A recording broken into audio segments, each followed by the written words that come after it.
লতা kitchen YouTube চ্যানেলের পক্ষ থেকে আরও একটা ভিডিওতে স্বাগত জানাচ্ছি। আজকে যা যা রান্না করব, এখানে রয়েছে নতুন আলু দিয়ে মুরগির মাংস। একটা চুলায় আমি ডাল বসিয়ে দিয়েছিলাম, ডালটা ফুট হয়ে গেছে, লবণ হলুদ ফেলে দিয়েছি। লাল মুসুরের ডাউল, এখানে বেগুনটা ভাজি করে নিচ্ছি। ডুবো তেলেই বেগুনগুলো খুব সুন্দর করে ভেজে নেব। তেলটা যখন একদম ভালোভাবে গরম হয়ে গেছে, তারপরেই বেগুনগুলো কিন্তু দিয়ে দিয়েছি। সেজন্য যে বেগুনগুলো ভাজা কিন্তু কতটা সুন্দর হয়েছে দেখা যাচ্ছে।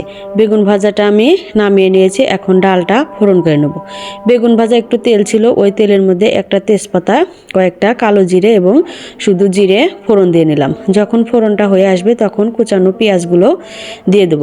পেঁয়াজটা একটু লাল লাল করে ভেজে নেব। মুসুরের ডাউল পেঁয়াজ দিয়ে ফোড়ন দিলে কিন্তু খেতে ভালো লাগে। ডাউলটা আমার হয়ে গেছে, যে নামিয়ে নিয়েছি। কালারটা কিন্তু দারুণ এসছে। এখন কড়াইতে পরিমাণ মতো তেল দিয়ে পেঁয়াজ কুচিগুলো দিয়ে দিয়েছি। পেঁয়াজ কুচিটা দেওয়ার পরে যে আদা বাটা, রসুন বাটা, লবণ, হলুদ, কাঁচা লঙ্কা বাটা দিয়ে একটা মিশ্রণ তৈরি করে নিয়েছি। এই ব্যাটারটা আমি পেঁয়াজটা ভাজা ভাজা হয়ে যাওয়ার পরে আমি কড়াইতে দিয়ে দেব। পেঁয়াজটা আমি ঢাকনা দিয়ে দিয়ে ভালো করে ভেজে নিয়েছি। এখন আমি এই বাটা মশলাগুলো দিয়ে দিলাম। মশলাগুলো দেওয়ার পরে খুব ভালোভাবে কষিয়ে নেব। একটা টমেটো ছিল, টমেটোটাও দিয়ে দিলাম। টমেটো সমেত মশলাগুলো তেল উঠে আসার আগ পর্যন্ত কষিয়ে নেব। শুধু কাঁচা লঙ্কা কিন্তু আমি আজকে থেতো করে দিয়েছি। কাঁচা লঙ্কা থেতো করে দিয়েই একটু ভিন্নভাবে মাংসটা রান্না করছি। মশলাটা ভালোভাবে কষানো হয়ে গেছে। লবণ এবং হলুদ দিয়ে মেখে রাখা আলু এবং মাংসটা দিয়ে দিলাম। আলু এবং মাংসগুলো ভালোভাবে কষিয়ে নেব। মাংসের ভেতরে যে জলটা আছে সেই জলটা দিয়েই মাংসটা আমার খুব ভালোভাবে কষানো হয়ে যাবে। এক্সট্রা জল দেব না। ঢাকনা দিয়ে দিয়ে কিছু সময়ের জন্য কষিয়ে নিচ্ছি। কালারটা কিন্তু দারুণ এসছে। মাংসটাও আমার কষানো খুব ভালোভাবে হয়ে গেছে। নিচে থেকে দেখতেই পাচ্ছেন তেলটাও উপরে উঠে এসেছে।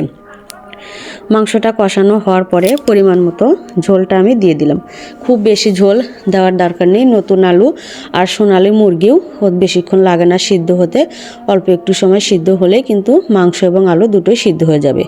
পুরটা এসে যাওয়ার আগ পর্যন্ত আমি ঢাকনা দিয়ে ঢেকে দেবো। 2-4টা কাঁচা লঙ্কা দিয়ে দিলাম। আমি এখন মশলা বাটাটা দেব। মশলা বাটা তো অবশ্যই মাংসটা দিতে হবে, নাহলে কিন্তু খেতে ভালো লাগবে না। রান্নাবাড়ি আমার রেডি। আলু দিয়ে মাংসের ঝোল, বেগুন ভাজি, গরম গরম ভাত, এখানে মুসুরের ডাউল। এই ছিল আজকে আমাদের রান্নাবাড়ি। ভিডিওটি ভালো লাগলে চ্যানেলটি লাইক এবং সাবস্ক্রাইব করুন।